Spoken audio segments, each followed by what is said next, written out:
What's good, people? It's your boy, Mr. Bounce, from Applebum Radio Show, live on Soho Radio.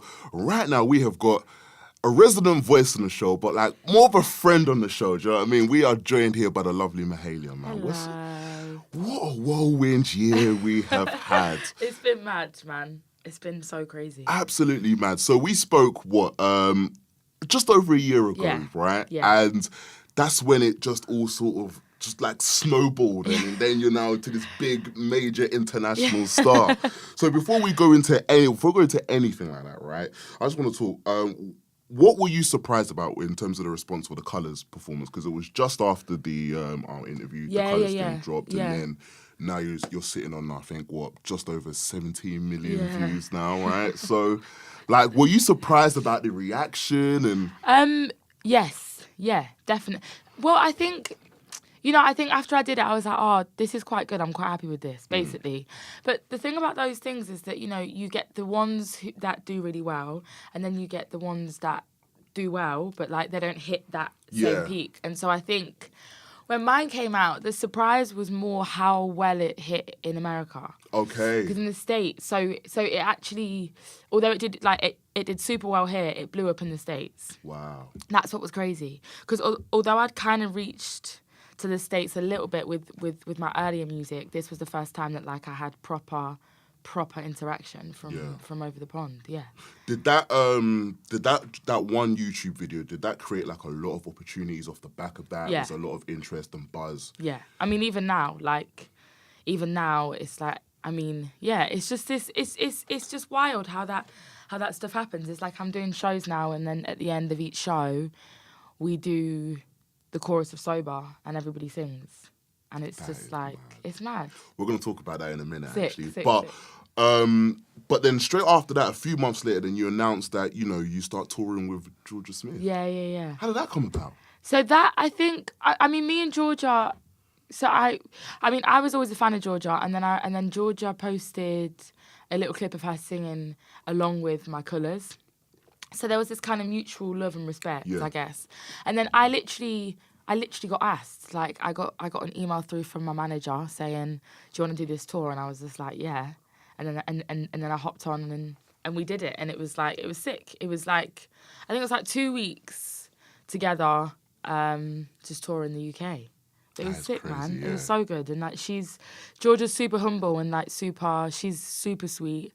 And we really got on, so it was nice. So you hung out a lot during the tour, and were there like any like weird little rituals that you would do before the show? No, not really. I mean, I'm quite like, I'm just kind of a plain and simple Leicester girl, to be honest. You say plain and simple. I think. No, not really. I mean, I guess, like, I always saw her before show. I saw her after show. They'd all be having a drink. Because when you're on a bus, it's so different. Because you're having to stay on the bus and then, like, you're going into venues and then your bus has got a leaving time. So for them, it's like they do the show, then they've got to wait around to leave. Whereas for me, it's like I do the show and then I can go back to my hotel. So it just depends how you're touring. Yeah. Because we were touring, so I was on a little, like in a splitter van, and they were on a bus. So it's like, you miss each other in that sense, but like in the time when we were all together, we was all just like chilling out. So you've shut down Amira, which is over in London. Yeah. You've done Amsterdam. You've done Afropunk Paris as well, which looked amazing. It was beautiful, man. Yeah, it looked absolutely amazing. Yeah. But I think the one that sort of stood out for me when I was going down the Insta was the Brussels show. Yes. What was that like? Because that looked... The Brussels show, the last one. Yeah. I'm trying to think. Is that the one... Because I've done a couple in Brussels. Is that where the one... lights and everybody was singing back to you? Yeah. That... So my best friend is a photographer and she was taking those photos. And when I saw the photos after, I was just like, whoa, this is mad. Yeah, Brussels... The thing is like, just the rest of Europe generally, like, they're just mad. And the love out there is so different to here. Holland, in particular, is always wavy. Always. Like, of course. We just put up a show for Paradiso, which is my favourite. Like, I had always said, I'm gonna play this venue one day, and it's like, I think it's like 600 cap. I'm not even sure. But 2 years ago, I played the Upstairs, which is like 200 people. And then we put this show on sale and it sold out in 10 minutes. Wow. And we were just like, and that's the only time that like that's ever happened to me. And we was just so gassed. Just a little girl from Leicester, is that what you just That's what said? I'm saying, just a simple girl from Leicester, bro. But no, it was mad. And it's just, you know, it's wild because I guess like the last time I saw you, I was living in between Leicester and London. I was just about to say, so have you made the trip in a big smoke now, yeah? But it's just, it's even when you think about like just your mental and like your mindset, like my mindset probably when I met you guys a year ago wasn't even really that great. I was like, I think I was kind of, I got to a point last year before I released Sober when I was just like, oh, I can't do this no more. And I feel like every artist gets to a place when you're like, I'm not sure I can do it. Because it's a lot, and it's a lot of yourself to put out there. Of course. When you don't feel like you're getting a lot back. But yeah, and then we're here. Yeah, we're here. We're here again. So what's been the most memorable show for you so far on this My birthday show. Yes. So it was my 20th this year, and I did a headline show at the Scala. And we did this thing where like, so I just basically was like, I want this to be the most memorable moment of my whole life, basically. And you know, I guess because I signed at the start of my teens, so I signed when I was 13, and then what it was with this was that I wanted to do a show that was so big that I also remembered me exiting my teens. And so we did this show at the Scala, and I said to everyone, the dress code's baby blue. So we like worked for ages trying to find these stupid baby blue outfits, and my whole team came in blue, and there were loads of girls and guys in blue, and it was just really special. And we made the stage like a jungle city vibe, had like neon blue lights, and it was so special. And then at the end, my stupid manager and my mum, my dad, my family, my friends, they all came out on stage with a cake, blew the cake out. Like it was just lovely, and like the energy in the room was just beautiful. Yeah, I can imagine. And then I cried loads on stage. Everyone was screaming, speech. As you do. Did a little speech, and it was just really beautiful. What's been the most like difficult part of touring for you anyway? So I guess in the past, like UK and Europe, I'm calm. Like I've always been, because you're still quite close to home. Time zones are still quite similar. It's not a massive deal. Yeah. But I literally last week got back from the States. So I'd been away for 2 months. That was hard. That was very hard. Does your family travel with you when you tour, or? So it's just me and my team, which is cool. Like I've got a female manager who's sick, and she is a similar age to my mum actually. So it kind of you kind of get that vibe, like you get that energy of that maternal energy, and then my tour manager's amazing. He's a guy called Carl. I call him Grizzly, and then my MD, like everybody's amazing. But it's just a lot. It's like you're away from home, you know. It's like especially in LA, because I was in LA for the last 4 weeks. You know, it's that 8-hour time difference. So you miss everybody when you're trying to talk and if you wake up late, which is rare, but if you do, then you've missed everyone. Exactly. And that's what's weird. It's not having the time to talk. So, let's talk about the music now. So, because I remember the last time I saw you, it was in Camden. Yes. It's a small show in Camden. It was great vibes.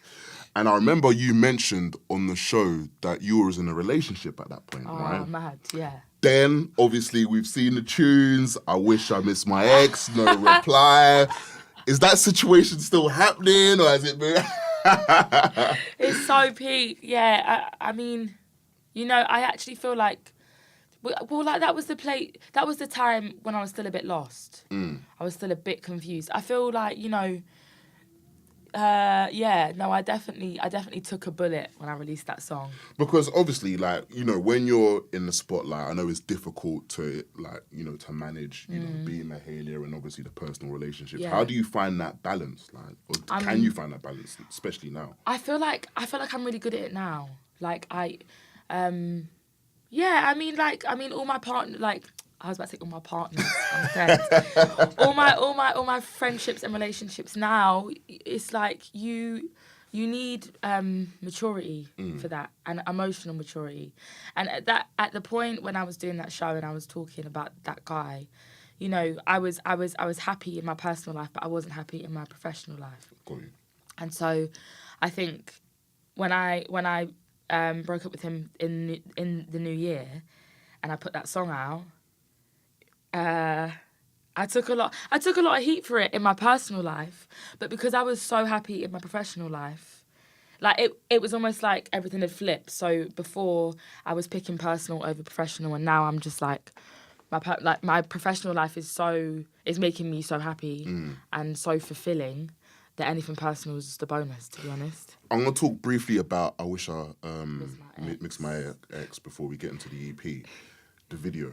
Whose idea was it for the video? The directors. Because that Far Side with the whole backwards and crazy. It's a lot. How did that actually come about? Like, did you have to do? Was it like a lot of takes or? Yes. Oh yeah. So Andrew Litton is the director.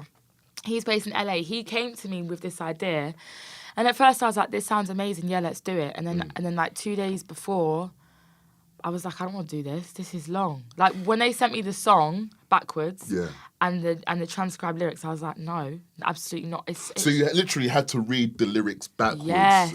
Like I think the first line for "I Wish I Missed My Ex" was "Ski yam seem sashu ya mad." I always remember that line. And if you do the Snapchat thing where you say that into Snapchat and then you rewind it, it goes like, "I wish I missed me ex." So it's like, it was hard, bro. I'm gonna try that now. You need to try it. It was hard. But it was like, you know, I think the Far Side drop was such a moment. Like, it was like, that's like 95, I think, that video. Yeah. So it was just, I feel like when they pitched it to me, you know, I love that video. And I think it was like, okay, this is cool, let's try it. And then I just regretted it. But then I didn't, obviously, because then when it came out, I was like, this is sick. But it was like, it was 22 hours.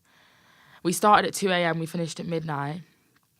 It was long and it was hard. But it was like you're talking backwards, you're walking backwards, you're dancing backwards. So yeah, it was hard, but it was good, man. It was like, it was such an experience. It looked fun, yeah. It looked fun. It's just a well-executed video. Yeah. So the past weekend, I was actually chilling with Koji Radical's tour DJ Selector as well. Big up Selector. I love Selector. Yeah, and we came onto the subject of you, right? And just like the R&B music, and obviously, you know, you've done your collab. You've done a lot of collabs with Koji Radical and Swindle. How did those collabs come about? And how did the work? How's the whole the working process with you, Koji and Swindle? So Koji, I met Koji at Afropunk London last year, and Koji basically got in contact with me when he had Water, and he was like, "Yo, I want somebody on this. Do you like it?" This is like in January. I really liked it. Went in the studio and met him, and then we just sat for like a couple hours, and I just started writing, and then we put it down, and then it was a go. Like it was just one of those moments where it was me, him, and Swin. We just wrote this part. I wrote this part, and then we always just like, yeah, this is sick. Let's do it. Did it, and then with One Night Only, which is the one on my project, on the new EP. Yeah. We I was actually in a session with Swindle, and we just hit up Koji and was like, yo, do you want to come down? So that was two separate sessions. It wasn't separate sessions. Okay, yeah. Okay. And actually quite far apart time wise, and then Koji just like pulled up. And I think he was just coming to eat with us. But then we'd started this tune, and then he was like, no, I think we were just like, yo, get involved. And then he got involved, and that one came out. That's crazy, because when I spoke to Selector, he said that's the one that you should be looking for, the one that's on your EP. One Night Only. Yeah, because that tune is absolutely it's a banger. It's an absolute Thank banger. Now, one thing I did want to touch on is, because you don't usually do a lot of collabs. Yeah. Is there any reason why, or are you just very picky with who you like to work with, or? The thing about collabs is that it depends. For me, it's the intention. So like, and you know, it's like, I feel like you could do the easy option and people always say to me like, why don't you do collabs more, or like, why don't you, like, if you get a collab, then you're just gonna go, and I'm like, well, that's not my intention. Of course. My intention is obviously to be successful. Like, obviously, like, bro, of course I want to be Beyonce, but I think it's important that everything has intention. Yeah. And so if I collab, that's because I feel like that person adds something to what I'm doing. And the thing is like in the UK, it's just such a big thing to like, you know, get a girl and a guy on a tune. Of course. And then it's going to blow. Yeah. And I really want to be an anomaly. Yeah. No, I see that. Do you know what I'm saying? I'll be honest, everybody has their opinion, right? And I think you're doing the right thing. But when I heard, obviously I wished I missed my ex, and I heard your riffs with Hallie's thing on texting, right? Yeah. It was so spot on. So I was like, Joe, you really should be doing a collab with Hailey. But anyway, that's just my opinion. No, He's absolutely amazing. One of but the even that, it's like I love Hailey, and so it's like that would make sense to me. Yeah. Do you know what I mean? I don't choose collabs based on a name, which is a really important thing. And when I put out Hold On last year, that's why I chose Buddy. You with Buddy, yeah, exactly. Because I was just like, well, I really like this guy. Like this guy's ill. Why would I not work with him?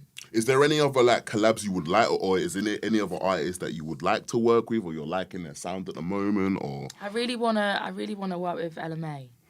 I really like her, to be honest, and I feel like we connect in a way. And I saw her. She came to my LA show. And we just I feel like we maybe it's because we're opinionated in the same way. Yeah. And I think we have a lot of similar views on the scene here and like, you know, UK R&B and how it's bigged up and all that kind of stuff. And so I feel like she'd be a sick one, but also because I really love what she does. I'd love to. I like the idea of working with girls, but you know, I think my dream collab has always been Kendrick. Oh, well, always, there you go. Yeah. Well, don't worry, I'll try and slide in his DMs and see if we can make that happen. I think you should sort that for me. So, look, Seasons EP is out now. The last time we spoke, obviously, The Diary of Me, I believe, came out the year before. Yeah. Is this now a run-up to an album, or, yeah? This feels like a prelude. Seasons, yeah, man, it's like, you know, it's Seasons is kind of everything that I am, because you have the moments where it's me and my guitar, and then you have the moments where sonically it's kind of more, it's just more produced, I guess. But with Seasons, I wanted to put Seasons out because they were all tracks that I didn't know if they were going to be on the album. Okay. But I was just like, these are 5 really important tracks to me, and I want to put them all out. And I wanted there to be a concept. And so with Seasons, it's just like, it's like I have described it as these 5 pockets of a relationship, and different stages and different moments, and yeah. So, but I'm really proud of it. No, honestly, it's a really wicked EP. Thank you. From what I heard of it, it's really, really wicked. Thank so you. we know that. So now we know that an album's on the way. You know, you've just released dates for your tour as well, which is obviously doing great. Yeah. Which is going to be, you're going to really end the year right. But what do you want for Christmas? That's what I want to know. What do I want? Yeah. Because you've got everything so far in terms of personal-wise and business-wise and career-wise. So what do you personally want for Christmas? What do I personally want? Yes. Personally, that's a good question. That's a really good question. You know, I think I want to spend more than 24 hours with my family, to be honest. That's the only thing that I'm like missing this year. Yeah. It's just like I see my youngest brother's 10, and every time I see him, he's like, "Are you going?" And I'm like, "Yeah, I gotta go." Oh. And that's long, to be honest. But I guess, you know, I got 2 weeks off in December. When I say off, I mean like there's currently nothing booked in. Okay. Well, currently. And then on Boxing Day, I got a fly to Australia. So so I've politely asked all my family if they will come to me for Christmas. Yeah. So that me and Mum can cook. And yeah, I think that's what I want. I want like more than 24 hours with my whole family. So my 3 brothers and my parents. That's genuinely what I want. Fantastic. Well, look. Mahalia, it's been an absolute pleasure just to sit here again. No, honestly, man. And hopefully the next year we can hopefully do this again when you're big and you're an international star. You know what I mean? All right, peace. Amazing. Thank you. Thank you.